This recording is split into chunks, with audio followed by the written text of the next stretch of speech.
最深就係接近開幕之前嗰一段時間啦，我哋嗰種趕工嘅情況啦，咁多同事真係眾志成城咁樣去完成咗一個幾乎不可能完成嘅任務。我緊張就好緊張㗎啦，好緊張㗎啦。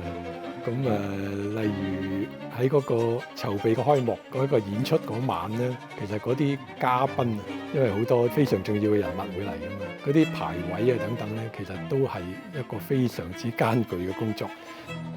3個地方同時咧係有一啲極高嘅世界級水平嘅演出。如果你一晚裏邊咧係3個場地都係有滿座嘅演出咧，其實個人流係好犀利。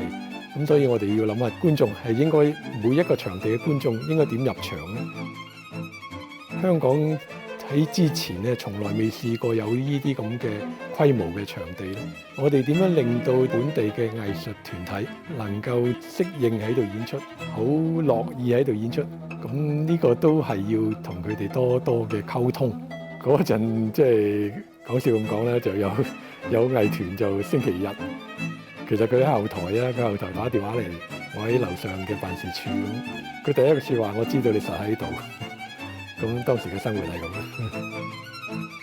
個新思維係必須要有，一定要吸納即係其他各界外邊嘅知識啦，譬如 Mr. Wayne Madden 佢澳洲悉尼歌劇院嘅，咁啊 Mark Taylor 啦 ，Mark Taylor 當時喺演藝學院，咁我哋都叫咗佢過嚟啦。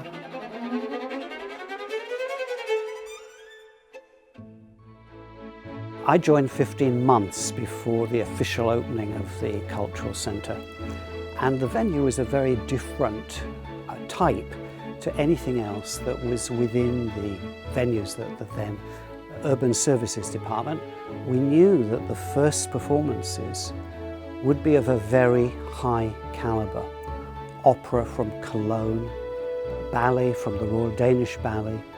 The National Theatre themselves were coming with a production of Hamlet, and those production values as they existed around the world have to be maintained when they're on tour.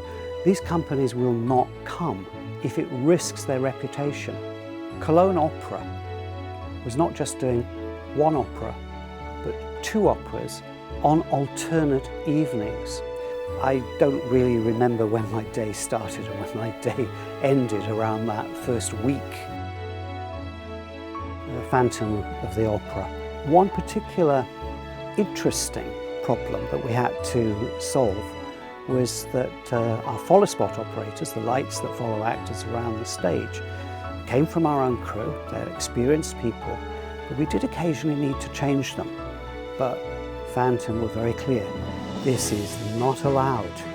So very slowly we trained extras and we introduced them slowly and carefully, making sure that they could do the job, until finally we confessed that we had in fact changed key people and they never noticed. Eyes went up and said, this is not allowed. Well, we've done it. Your staff are quite incredible then. Not just your staff are incredible in terms of Hong Kong, but in terms of internationally, that is very rarely done. So I think that's a credit to the in-house staff that they could take on that challenge and achieve it to a world-class standard. The position of the Cultural Centre in determining the way in which the arts has developed in Hong Kong, I think is quite pivotal. It's great in some ways to think that I was a small part in its setup, in its development, and in its great, great future.